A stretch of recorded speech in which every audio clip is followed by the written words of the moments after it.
जयसिंगपूर शहरात दरवर्षी ग्रामदैवत श्री सिद्धेश्वर महाराज यात्रेनिमित्त मोठ्या प्रमाणात भरगच्च कार्यक्रम आयोजित केले जातात।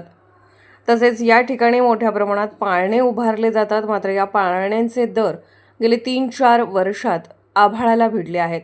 100 रुपये दराप्रमाणे पाळण्यात बसण्याचे दर आहेत। त्यामुळे सर्वसामान्य जनतेची लूट करण्याचे काम पाळणेवाले आणि यात्रा कमिटी करत असल्याचा आरोप विरोधी गटाचे नगरसेवक आणि शिष्टमंडळाने जयसिंगपूर मुख्याधिकारी श्रीमती टीना गवडी यांच्या दालनात निवेदन देताना केला आहे।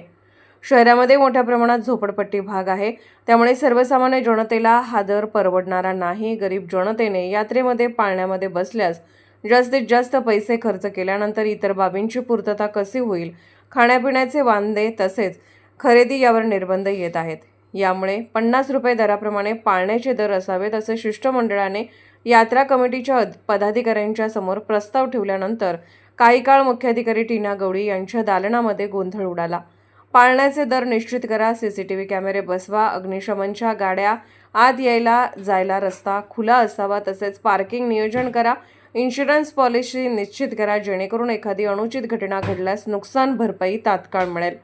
मात्र अशा कोणत्याही गोष्टीकडे यात्रा कमिटीने लक्ष दिले नसल्याचा आरोप यावेळी शिष्टमंडळाने केला आहे। यावेळी यात्रा कमिटीचे अध्यक्ष सोबत चर्चा करताना नगरसेवक संतोष जाधव, पंकज गुरव आणि गुंडाप्पा पवार, अशोकराव कोळेकर, सागर माने, शंकर नाळे, आदम मुजावर तसेच उपस्थित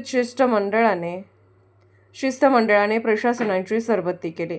यावेळी माजी नगराध्यक्ष शामराव बंडगर यांच्यासोबत विरोधी गटाच्या नगरसेवकांसह शिष्टमंडळाची जोरदार खडाजंगी झाली। मागण्या मान्य न झाल्यास आणि पाळण्याचे दर निश्चित न केल्यास तसेच खाण्यापिण्याचे स्टॉल वरील दर निश्चित केल्याशिवाय पाळणे सुरू करू देणार नाही असा गर्भित इशारा यावेळी उपस्थित सर्व शिष्टमंडळाने केला आहे। दरम्यान मुख्याधिकारी टीना गवडी यांनी देखील मनमानी कारभार करत असल्याचा अवघ्या 2 दिवसावर यात्रा असून यात्रा कमिटीकडून कोणकोणत्या परवानगी घेण्यात आल्या आहेत याचा खुलासा करा असा प्रश्न उपस्थित केल्यानंतर मुख्याधिकारी यांनी म्हटले की माझ्याकडे अद्याप अर्ज आलेला नाही, त्यामुळे परवानगी दिलेली नाही असं उत्तर यावेळी त्यांनी दिलं। यावेळी पुन्हा यात्रा कमिटीचे ट्रस्टी शामराव बंडगर आणि उपस्थित निवेदनकर्त्यांच्यामध्ये खटका उडाला।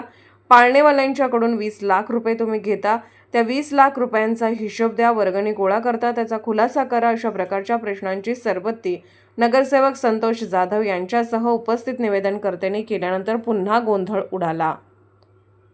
अशाच अपडेट्ससाठी SP न्यूज चॅनलला लाईक करा, शेअर करा आणि सबस्क्राईब करा।